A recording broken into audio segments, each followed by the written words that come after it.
So YouTube, welcome back to the channel. It's the boy Crumb. I'm seeing on my feed, everybody hates Kai. I'm a little late to the situation. I ain't gonna lie. I added this to my playlist probably like 4 days ago. My bad. Let me tune in because I don't know what the hell's going on, bro. I think it's dealing with SQC. I see him in the top left corner. Maybe he's reacting to it. I don't know. But why wouldn't we watch him react to it on the old music video? I don't know. Let's tune in. When he was like, we can go band for band or some shit like that, or watch for M for M. I said, whoa, who was Kai talking to? And don't try that watch flexing shit with me, because we can do whatever you want to do. Yeah, that's what I seen. No. Oh no. Oh no. I got AMP's entire net worth on a one USB stick in some safety deposit box somewhere, okay, buddy? We're not gonna go there. We're not gonna go there. As I was So SQC. Okay, alright. So what the fuck happened? What the fuck? Alright, we gonna tune in. That's kind of crazy though. That was a crazy way to start it.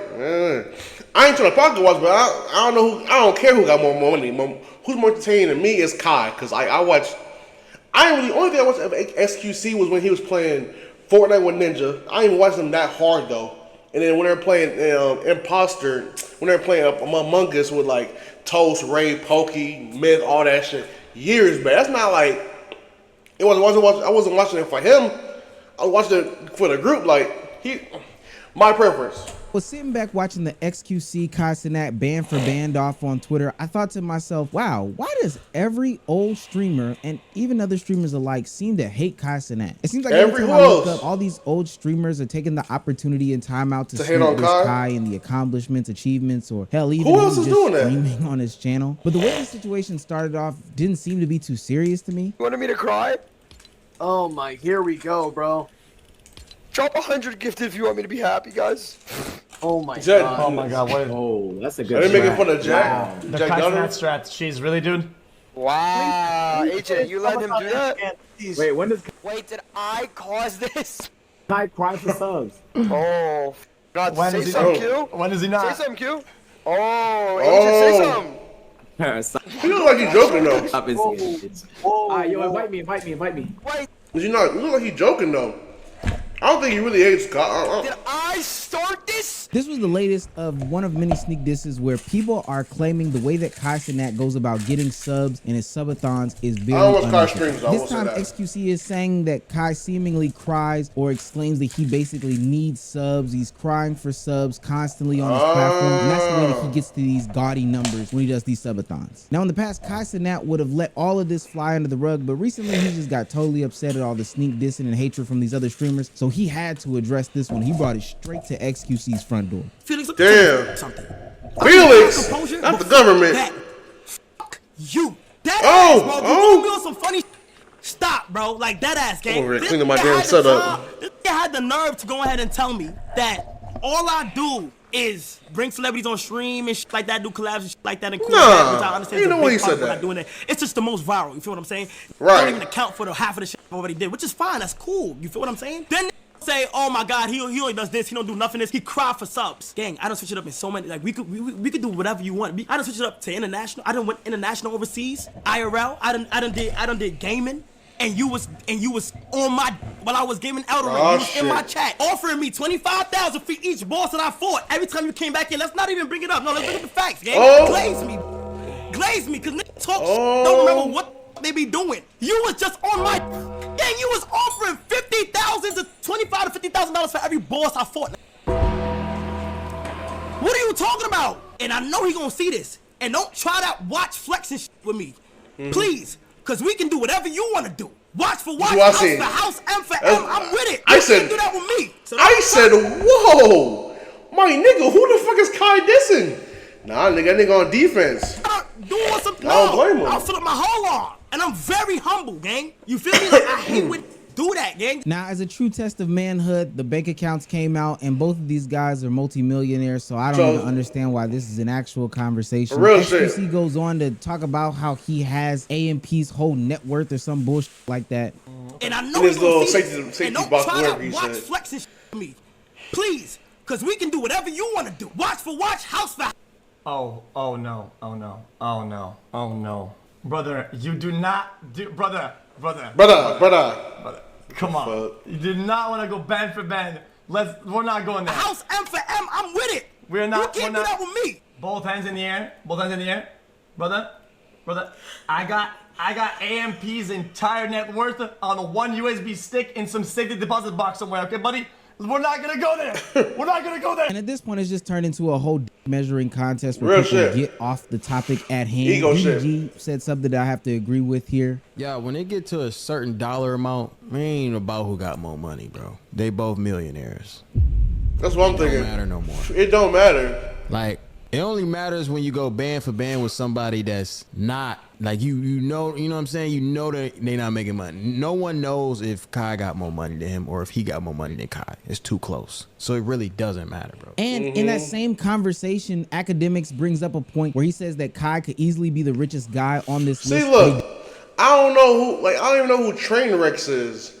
SQC, he up there, Aiden Ross, Costin, that Speed. I know Speed. I don't even watch streams though, but I don't know who the fuck Trainwrecks is. Because he doesn't take gambling money, because he chooses not to push gambling in front of the kids. Oh, I missed that. Because he more money than Kai. It's too close. So it really doesn't matter, bro. And in that same conversation, Academics brings up a point where he says that Kai could easily be the richest guy on this list, but he doesn't, because he doesn't take gambling money, because he chooses not to push gambling in front of the kids like these other dudes do. Be clear, McDonald's and Nike do not pay more than a gambling company. I don't care what y'all niggas tell me. XQC is around 300 mil. I'll say 200 to 300 mil. Most of that is because of the deal with Steak and Kick. I wouldn't be shocked if XUC's gambling deal was bigger than what the entire AMP was getting. I'm being honest. This is nasty, top tier, like pocket watching. I could never pocket watch like this hard. This is crazy.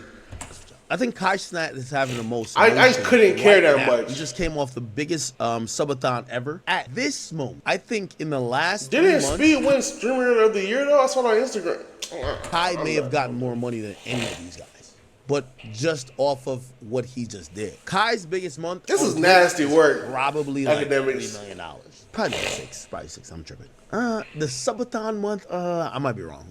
That's over 10. That's over 10. But other than the subathon month, a regular month for Kai is probably like $2 million. Kai makes sure he could always grow. He doesn't only just pick the bag. And these days, the era we're in, everybody's audience, a gambling company wants. You know, as much as Kai is great. On my fault. I gotta see who's Trainwrecks. I might know their face though. Let's see.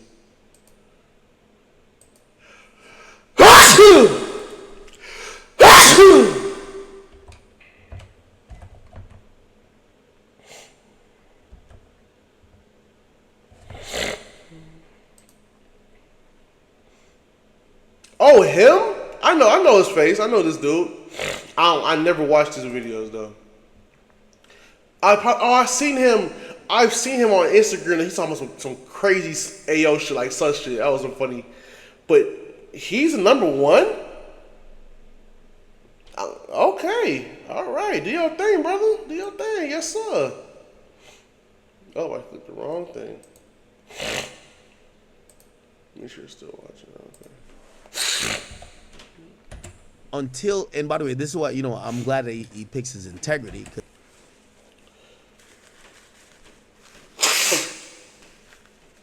Damn. My fault. Kai could be the richest nigga on this list easily. Okay, bro. Okay.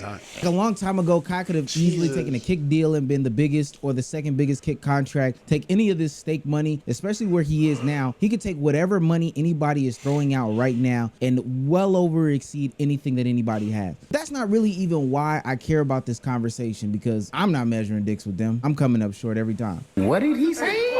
The conversation that I want to have is, I know what why he does meant, everybody have an issue with Kai Cenat? So who else gonna? Oh, God, say something, Q. When is he not? Say something, Q. Oh, Agent, say something.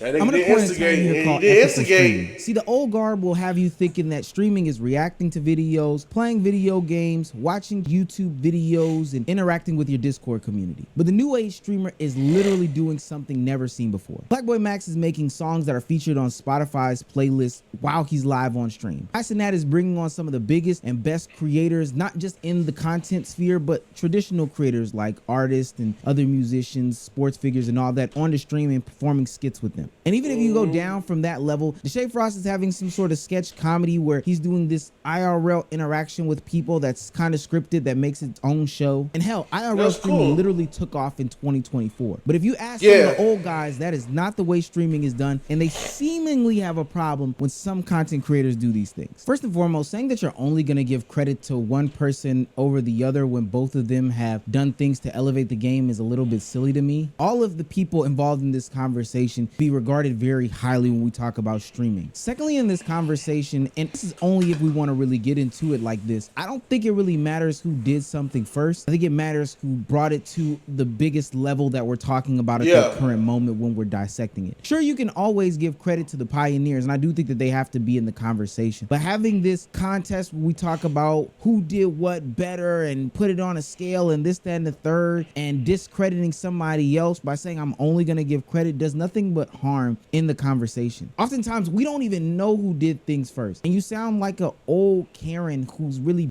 and moaning in people's ear when you keep going back to this first conversation, especially when it's used in a way to discredit the people that we're talking about now. We don't know the first people to wear Air Force Ones. We don't know the first people to wear Carhartt jeans. We don't know the first people to wear, I don't know, Coogee sweaters or whatever fashion item out there exists. True Religion, you can name it, but it does not matter who did it first. It's about the people who elevated it and took it to a different tier. That doesn't mean that we're going to discredit them, but if you do start to get into the discrediting field, it truly spells your real intention that you're not being genuine, that the impact they have is really, really massive. And I keep seeing this theme across the internet that in the streaming game, people feel as if Adin Ross doesn't get a lot of credit, and that might rightfully be so. But that doesn't mean that we have to then turn and disrespect a lot of the different content creators here. So when I saw the Kick CEO and Adin Ross sit down, I felt that it was really weird when he seemingly claimed that Kick staff member Santa Maria indirectly mentions to Adin how Kaizenat is now replicating streams, content ideas that Adin was doing over a year ago. They're taking your format and what he was doing years ago and building on it. It was Adin. I know he had Tory Lanez. Well, he had some rappers on his joint, but he wasn't doing what I mean, taking your format. Okay, I see what they're saying now. I see. Okay, all right, I see what they're saying. That all Kai does is copy all Adin Ross's old stuff. Nah, I think another thing, man, is I watch a lot of people who are taking the shit that you were doing a year and a half ago, right? They're taking your format and they continue to keep building on it, right? Like that's what I see in the market. Whenever I see, I'm not gonna name names, but when I see other creators on other platforms doing things, I was like, shit, this guy was having like one-on-one basketball with Chris Brown like years ago, man. Like this guy was doing crossover stuff years ago. You brought like this Jimmy Fallon late night talk show vibe, but without the corporate media slant where you're bringing on talent that you want to hang out with. You're seeing that exploding across every top streamer that's out there. Now, mind you, I don't think any of these people will be saying these things if Kaizenat was collabing with them or if he was streaming on their platform. I think that they would shut the hell up in these conversations. But what does it matter? Originality does not matter in these conversations. How can you put your own spin and twist on something that already exists? Because if we really want to get into the nitty gritty, nobody is originating anything anymore, and all of this is a copy of The Simpsons. People hate that Kaizenat is now bringing on celebrities, race baits, gone corporate, and copies Adin Ross. But the thing is, everybody's doing these things, including XQC. If we're talking about the celebs, XQC had Drake and Ninja had Drake. If we're talking about going corporate, XQC has a stake deal that's like 70 million figures, and Ninja has literally been in the game of Fortnite. Like, Ninja has a skin. I think I did see that. That's so cool. Why it's cool for XQC, Ninja, and other streamers to do some of the exact same things, but when Kaizenat does it, it's totally different. Now, I do think that the WL community is very, very heavily criticized by a lot of content creators. Destiny not too long ago called them Black Zoomer streamers. Who? I don't even know who is this. I don't even know who these streamers are. I'm not gonna lie. Is this the Kaizenat guy? Oh, this is the Speed guy. Okay. There's like this whole new legion of Lee's like race Black Zoomer streamers. What that comment saying? I don't know why that There's like this whole new legion of like Black Zoomer streamers, and for as much as they talk about how like all white people did was scream at the camera, I feel like that's all these guys do. I don't know if they have more content, but holy shit. Someone it's said no just not my shot. shit. But I'm probably Someone said no shot. It's like the new shit. Is like black dude tears his shirt up, screams something wacky and wild into the camera, is racist or homophobic. It's LOL, and like that's like okay, don't care. Or transphobic. Don't forget that one. This one, I get sick of like the progressive deep throating on like black issues. I'm good on that. I'm done. I'm not even gonna tell you how you should feel about that. I'll exactly. Let you do that in the Destiny. section. He's weird. But there may be for a that. decent argument that says Kai Cenat is turning streaming into something that is not recognizable anymore. And this goes back to the concept of ethical streaming. Usually when people see fame, money, success, and opportunity, they want to do things that are in their imagination. You know, things that they only dreamed about or scribbled in a notebook. And maybe it's your prerogative to have these 7-figure stake deals. There's 7 figures in ad revenue and 7 figures in subscribers and donations, and literally do the same thing. If that's what you got good at and that's what you can profit off of, then that's perfectly fine. I think a lot of people will either get complacent, this is all they ever wanted to do, or even lack the creativity to pull off some of these things. But there are a lot of content creators that say, hey, I want to put the money back in towards the content. And it's strange because I don't see those same criticisms about some of the other content creators of the past that transitioned into the new era of putting money into their content, doing things the unethical way. But I thought content creation in this form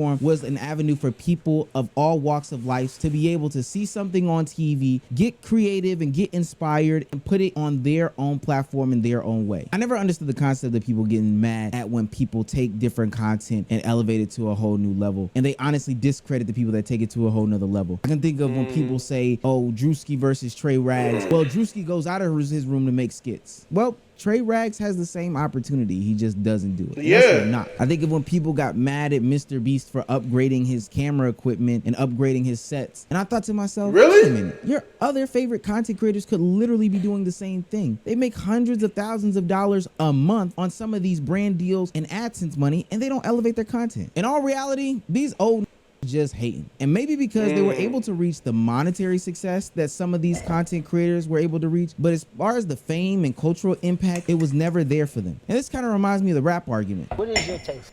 That. Let me tell you something. Hip hop is what it is. Anybody that's talking about the state of hip hop right now, we're talking about it from a negative place, sounds like somebody's grandfather. Okay. You know what I'm saying? I love that. This is just what it is. Yeah. Hip hop is evolving. If you don't like it, don't listen to it. Don't listen to it. Say it again. I'm keeping it all the way 100 with you. Most of the shit I don't like. I don't listen to a lot of that shit, but I'm not hating on it. And these kids are using what they have at their fingertips, right? I mean, back in the day, I used to have to go out and buy motherfucking keyboards and buy sounds from pawn shops and shit like that to get my sounds out. They have everything at their fingertips right now, but you can't be mad at that. This is what it is. If you don't like it, motherfucker, do something about it. Yeah, change it.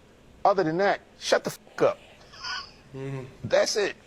Stop it. I can remember when Mos Def was asked about Drake's music, and he said that Drake's music was Target music. You know, it had a lot of skews, all the skews. In reality, he was just saying that Drake's music was very much like pop music, right? Popular music. It wasn't about the lyrical abilities, but more about the ability to sell, chart, played a lot at parties, etc., taking away the integrity from the content creation being made called rap. You know, ethical rapping. And Mos Def wasn't a stranger to any of this rap melodic crossover that Drake was doing. He's done it before, but his sentiments echoed a lot of people in the hip hop conversation that rap was changing. And some might have argument that it might be for the worse, but there's a conversation that this is just the evolution of everything. Things change, new ideas and new lanes open up every single day. But what we can't do is continue to hate on the new age people that come and surpass goals. Records are made to be broken every single day, and they just are every single day. I can remember when Jason the Ween and Iron Mouse broke Kai Cenat's record. Kai Cenat didn't bitch about it. He literally got in the lab, put the pen to the paper, wrote out some scripts and stuff, and got more creative. Now, I feel like if we were having a serious conversations about how subathons can negatively impact the future upcoming generation of streamers and how maybe this isn't the best way to go about doing content creation, maybe that would be a more productive conversation. And hell, maybe XQC isn't some sort of dictionary, so he's not able to put all these words together, and maybe it's not in his lexicon. But I promise you, a lot of this just seems like downright hatred from these old content creators, and it's something that has to be discussed, or we just need to move on from them. Stop putting those people in these conversations and in but they're so big, they're gonna keep being in the room. Watch them until their old fans eventually grow up, watch something else, and then they're just sitting there in a room streaming to nobody. So it's SQC. But when he was joking about it with like Asian and that other white dude in the corner in the party, and when that Fortnite joint, like he looked like he was just joking, talking about some scream subs. But I guess it was like the straw that broke the camel's back for Kai type shit. Like Kai was like, Kai was not having that. I mean, hey, you don't gotta have it. You feel me? Like you can stand your ground for real. So hey, do your thing. I just thought, I think it kind of started out of like nowhere, but like I said, I don't watch the full streams, but I be seeing clips on like shorts or TikToks or whatever from Kai streams. I just knew he had Kyrie, Kevin Hart. I just reacted to a UDY Captain Cheers reaction on the channel. Can I say 20 you want to on Kai's stream, like he did that on. That's not creative, bro. Like that's not, Kai's not doing it all. I will say, Kai is setting the bar for like, you know, being a top streamer type show. He is setting the bar, like having all these people on his stream, doing all these stuff, and like what Omizi was saying, like you make all that money, like you want to put that. It's smarter to put that shit back into your business, but back into your brand, bro. That's how I see it. I think it's cool to. It's cool to like, you know, buy that car you want, get that house, you get your mama's house, you know what I'm saying? All that's just cool. Oh yeah, for sure, you can always do that shit. But to put that shit back into your brain that you already built up so much, that'll make your, you know what I'm saying? That'll make it even better. That's how I see it, at least. Maybe I'm tripping. I'm in the wrong. Who knows? That's how I see it. That's what I'm gonna do. I'm gonna keep grinding, bro. I'm gonna get just like that. But hey, but all that pocket watching shit, that shit was like, by like, what's his name, DJ? That was dirty, bro. I'm like, there's no way I can care so much about how much a nigga make. All I do is when Kai said M for M, watch for watch, I was like, oh shit, they talking shit. But like DDG was saying, like, when you're a multi-millionaire, we have so much money, like, no one really cares. Y'all both got money. It don't matter, like, who really got. Oh, I got $1 million more than you, or I got 20 million more than you. What you doing? They got both still fucking millionaires. Now, if you want to be a billionaire like Mark Cuban or Jeff Bezos, you know what I'm saying? Oh, okay, Tim Cook, okay, you got it. But other than that, bro, like, ain't that deep, bro. Y'all both got it. Y'all ain't gonna follow about it though. All right, man, y'all have a good one. I'm out of here. Be safe, take care, peace.